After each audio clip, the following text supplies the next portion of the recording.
But if we're able to just, talk through things and see it from the other person's point of view, I feel like the world will be a better place. And I think that does come down to quietening the noise, spending time with yourself and journaling and, having some quiet times, because you become less responsive. Yes. Like less... Reactive is the word I'm going for. So, all right, so let's bring it back. Yep. We've gone through how to quieten the noise. Yep. Through that whole bit there. Once you've quieted the noise, what do you feel like the next step would be for somebody? And is this in their pursuit to... Well, in the reel that I seen you talking about on LinkedIn, you were talking about anchors and helping people find their anchor points. So can you talk more on that? Because I feel like you need to quiet the noise to then anchor something. Yes. I still feel like, okay, to anchor yourself, I'll use my own personal experience. When the noise is around, you would think, okay, if I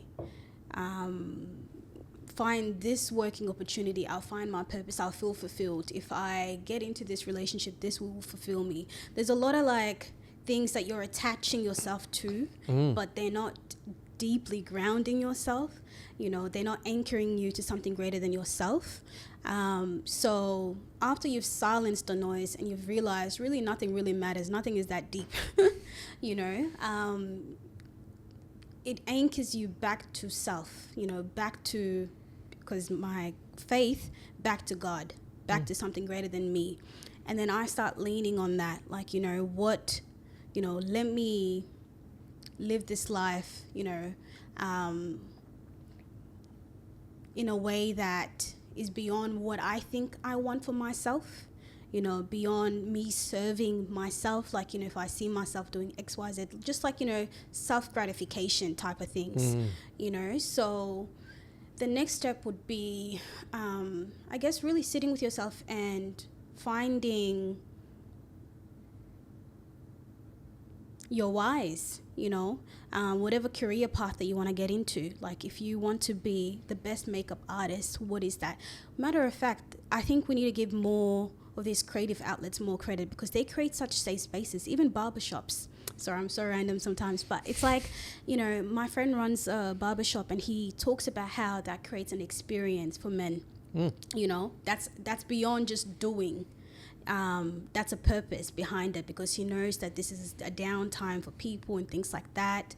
So I think that's the thing. You can find purpose in what you do, but it would need to have more meaning to be sustainable, to sustain you for the long run. Otherwise, you'll just be jumping from one thing to another, just doing. I see. So you want to try and find the why you're doing it, rather than just doing it because it feels good, or what you think other, I guess, external factors, working in a barbershop because somebody else said it would be a good opportunity. So you hold them in high regard. So you try and do it because they said you should do it, rather than because you want to do it. Exactly. And feelings are fleeting.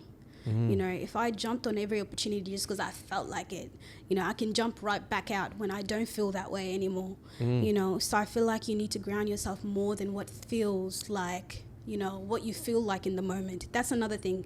How you feel about that thing is not a why, and that's another thing, by silencing the noise, it's all a part of that journey.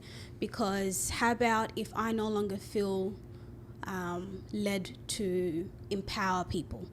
How about if now that becomes taxing? But if I feel like it's within my purpose, if I feel like it's within my calling, then I would have to, I would know that I have to get over that feeling, and understand that it's just a fleeting emotion, but my reason, my why behind that is so much greater than, that temporary haze or phase. So how would somebody find their why?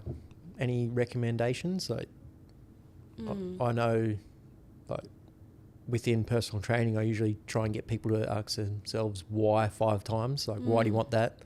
And then why do you want, keep going why? And about the 5th one, you actually get to the truth. Yes. Yeah. Is there anything like that you've practiced or? To be honest, in my own self-development journey, there's a lot of gurus that I've listened to. I can't even tell you the amount of searching that I've done, But in truth, just experiencing, going through the journey. I think you already having that feeling or desire to search for your why will lead you to the right place, and if you're looking at it as like it's a journey, then you won't necessarily just take a few steps and stop there, and you're looking at it from like the grand scheme of things, that there's emotion to things. And like I was saying before, that it's not fixed. It's not a fixed journey. It's not just a one destination. Maybe some things will lead you to that. Maybe I need to come to True Form podcast, rediscover my why, and then leave and feel like, ooh, maybe I want to go through that direction now, because this now adds meaning to my journey. So I think that as good as it is to do these exercises, follow whoever, get insights from people, because that's how we learn. We learn through our environment, we learn through people, either through their success, through their mistakes and so forth. It shapes us. But I think just leave room for growth, leave room for discovery, leave room for going through the motion of things, but always come back to yourself. Always have those offline conversations with yourself. Because maybe in one season it was, yes, I want to pursue modeling, and now I'm in the modeling industry for 2 years, and I'm feeling like, this is not really for me. But the feeling is not just like, I feel angry or I feel mad, da-da-da-da. It starts feeling like it's run its course, because sometimes that's how it feels like with the purpose of things. It feels like, okay, it's coming to an end of a season, and then you just allow that to transition out, but come back to your why. Like, okay, what am I feeling led now to do? Yeah, I find that maybe it is all the gurus and all that sort of stuff. Sometimes they're like, you got to find that why, and that is hard set, and that's it. No, you can't vary. And it's like, well, why can't it change over time? It's a journey. Life is a journey. And even with purpose, like, why can't you might find purpose in modeling, but then you may have found that purpose and go, well, yeah, that's what I did it for.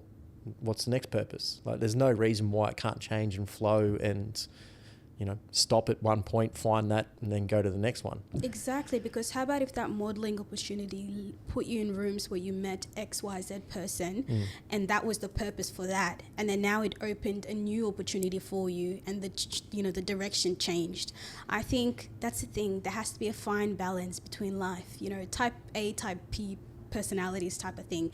Some people need structure, and it's important for them to, write down the why, like we're heading here, and boom, that's what we're going to do. Some people would, choose the other option of like, let's just go through that discovery. I think you need both. I think a sense of direction is important. You need to know where you're heading, but don't be fixed on the end of the destination. Enjoy the steps in between, because that's where you really learn, that's where you really grow. But if you're just fixed on X, then you're not allowing yourself to gain these small nuggets, and that is probably the whys as you go, not just the end. I think that's a talent in itself, though, trying to get to that destination, but also finding those nuggets along the way. A lot of people might just have their blinders on and like, I just want to get to that destination and that's it. Like, I'm there. I think if you can develop that skill of opening up and finding those opportunities of meeting people and like realizing that is an opportunity to go down, not just, oh, that person's annoying me by talking to me. I think that's a skill in itself. So what would you say your why or your purpose is at the moment then? If I was to coach you for the next 30 days on your habits, your nutrition, your sleep, your fitness, do you think you'd feel like a new person? I see this all the time. People getting excited after watching a YouTube video, listening to a podcast or downloading a PDF. They have all this good information, but then they fail. A, because they don't know how to implement that information, or B, they haven't got anybody holding them accountable to implement that information in their day-to-day life. And that is exactly why I created the 30-day reset. So we can work together every single day for the next 30 days. I'm going to show you how to build a rock-solid morning routine. Make a workout routine that fits into your life, that works for you instead of against you. How to eat for your goals without tracking calories. We're going to work on the fun stuff, stress management, sleep, and then we're going to build a strong mindset so these habits last well after the 30 days is done. I am obviously excited to help you in this next 30 days. So let's get started. Stop watching the YouTube videos, podcasts, all that sort of stuff, and let's just start making real change that lasts for the next 30 days and beyond. Okay, stop waiting. Let's get into it. Let's go.